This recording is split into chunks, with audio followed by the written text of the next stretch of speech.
তো আমরা এসে পৌঁছলাম পানিমুর ওয়াটারফল, খুবই প্রসিদ্ধ ডিমা হাসাওয়ে।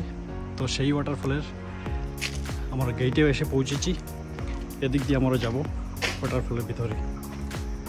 এখানে অনেক কিছু স্থাপত্য বানিয়ে রাখা হয়েছে। এই রোডটিও দেখতে পাচ্ছেন খুবই পরিষ্কার পরিচ্ছন্ন। জানি না এইসবে কে থাকে, তবে পানিমুর ওয়াটারফলের আওয়াজ আমরা এখান থেকে শুনতে পারছি, খুবই তীব্র আওয়াজ। এদিকে সেগুন বাগান, সেগুন গাছ,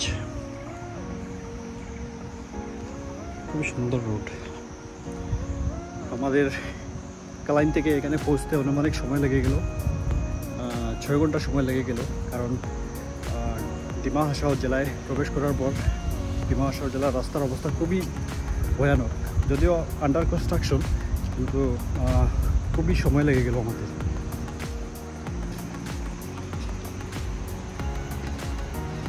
এই যে সামনে দেখতে পাচ্ছেন পানিমুর ওয়াটারফল। তো এই জায়গাকে ডেলে সাজানো হচ্ছে। আপনারা দেখতে পাচ্ছেন এখানে কমিউনিটি হল টাইপ একটা তৈরি করা হচ্ছে। ভিতরে গেস্ট হাউস রয়েছে। তো এই হচ্ছে আমাদের পানিমুর ওয়াটারফল। খুবই সুন্দর, পরিষ্কার পরিচ্ছন্ন একটি স্থান। সত্যি মানে টায়ার্ড হয়ে গেছি এই জার্নিতে। লাস্ট অ্যারাউন্ড 50 কিলোমিটার থেকে আমরা অফ রোডিং করছি, আর তারপর এই দৃশ্যটা দেখে সত্যি খুবই ভালো লাগছে। Very good initiative. এখানে ফুলের টপ লাগানো হয়েছে। তো আসাম ট্যুরিজম ডিপার্টমেন্টকে আমি ধন্যবাদ জানাতে চাই, ওনারা যে ইনিশিয়েটিভ নিয়েছেন এই স্থানকে সাজিয়ে তোলার জন্য। এখানে বসার জন্য চেয়ার রয়েছে। মোটামুটি এই জায়গাকে অনেক ভালো করে সাজিয়ে তোলা হয়েছে বলা যায়। অনেক বিভিন্ন রকমের ফুল এখানে টব লাগিয়ে রাখা হয়েছে। এই হচ্ছে আমাদের পানিমুর ওয়াটারফল। এটা হচ্ছে কপিলি রিভার। তো কপিলি রিভারের এই স্থানের নাম হচ্ছে পানিমুর। এখানে এসে এই রিভারের সাডেনলি ফল হয়েছে, যার ফলে এখানে নামটা রাখা হয়েছে পানিমুর ফল। তো পাথরগুলো খুবই শক্ত এবং বৃহৎ আকারের,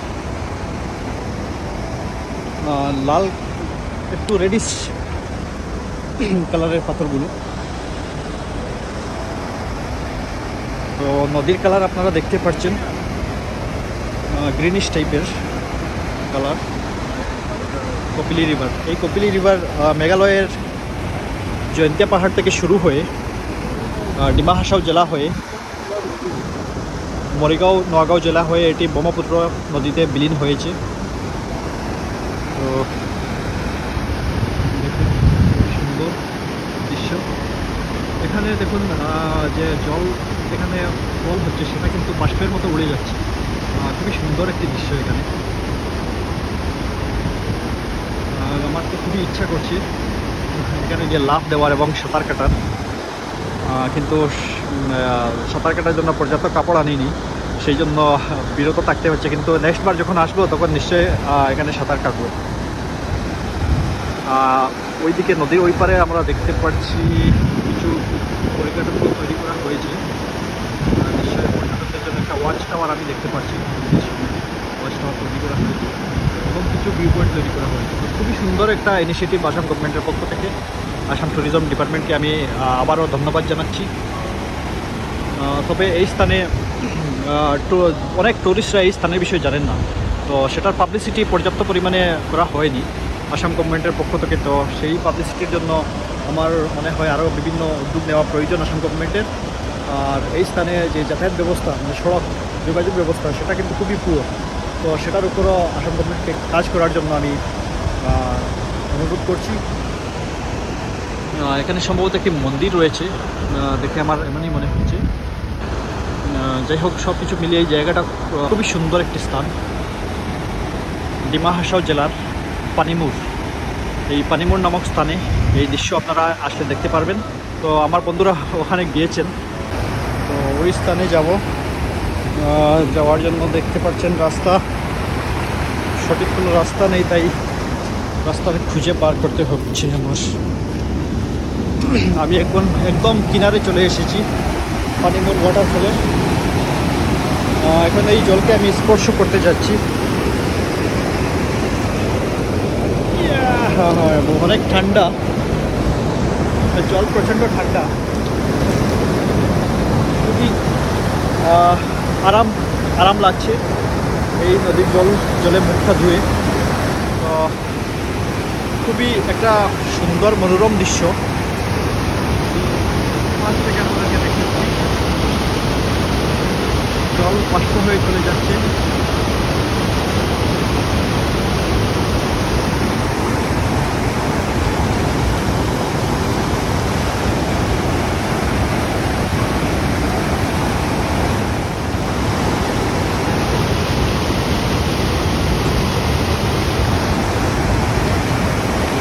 আজকে লাকিলি আমরা চারজন ছাড়া আর কেউ নেই এখানে। তো সেটা থেকেই বুঝতে পারছেন এই স্থানের হয়তো অনেক মানুষ এই স্থানের বিষয়ে জানেনই না। তো পর্যাপ্ত পাবলিসিটির প্রয়োজন রয়েছে এই পানিমুর ওয়াটারফলের। অনেক পর্যটকরা এই স্থানের বিষয়ে জানেন না, এই স্থানে কতটুকু সুন্দর বা কতটুকু আমি বলবো অ্যাট্রাকটিভ একটি টুরিস্ট ডেস্টিনেশন। তো এটাকে পর্যাপ্ত পাবলিসিটি করার দরকার। তো আপনারা যারা আমার এই ভিডিওটি দেখবেন, আপনারা এখানে আসার চেষ্টা করবেন একবার হলেও। খুবই সুন্দর, মানে এই যে ধ্বনি যেটা আমরা শুনতে পাচ্ছি ওয়াটারফলের, এবং এই যে আপনারা সামনে চিত্রটা দেখছেন জল এবং জলের কালারটা দেখুন, সব মিলিয়ে খুবই একটা অ্যামেজিং মানে পিকচার আমার সামনে ভেসে উঠছে।